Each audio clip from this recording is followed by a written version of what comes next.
I find special about this area that you wouldn't find anywhere else is the birds that we get above our head right now.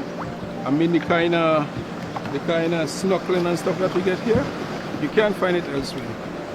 So I think that is some of the reasons that we should try and protect this area as well.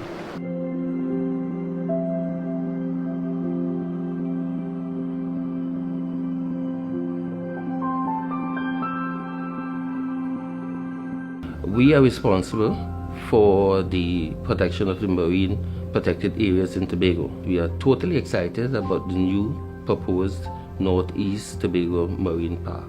It's an area with an extremely diverse flora and fauna, and we are looking forward to that as an area for preservation and protection. I'm Curtis Antoine, Charlottesville born. I mean, I've been a fisherman from maybe at the age of 16. I mean, I've been doing this with my father because he was a fisherman as well. So, you know, I started learning the trade from him. And now he passed away, so I'm just continuing to do this stuff, which I really like. And this area, St. Giles area, is one of the areas that we will normally fish.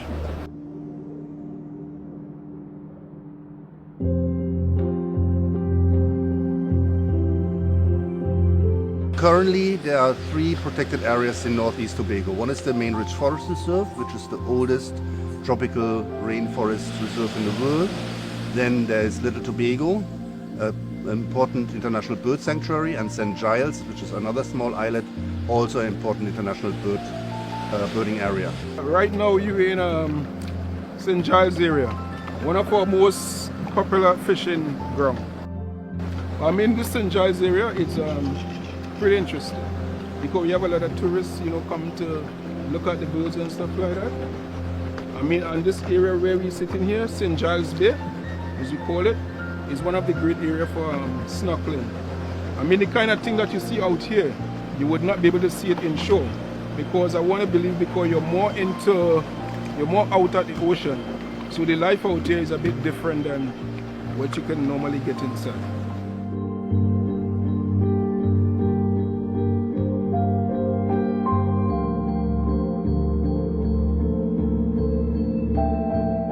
So there's a huge variety of undersea life, not just the corals, the fishes, turtles nest in these areas on all of the beaches. We see porpoise and we see whales passing out there.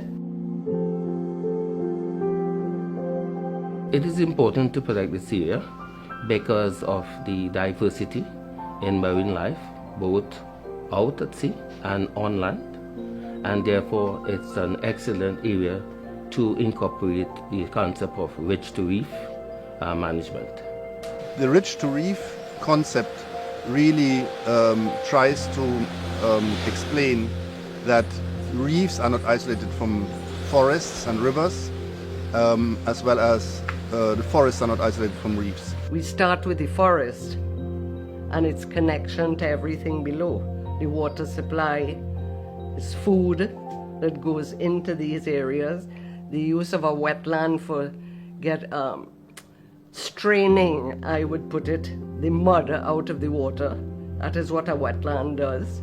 And if you look at North East Tobago, most of those rivers are really going through a developed zone, which are the communities that are living around in the coastal zone. This is where the highest impact happens, where grey water goes into the rivers, solid waste goes into the rivers. People wash their cars on a river, oil and grease solvents go into the ocean. And that is really the area where we have to look at what kind of impact could we have on changing the quality of the river water that enters the ocean.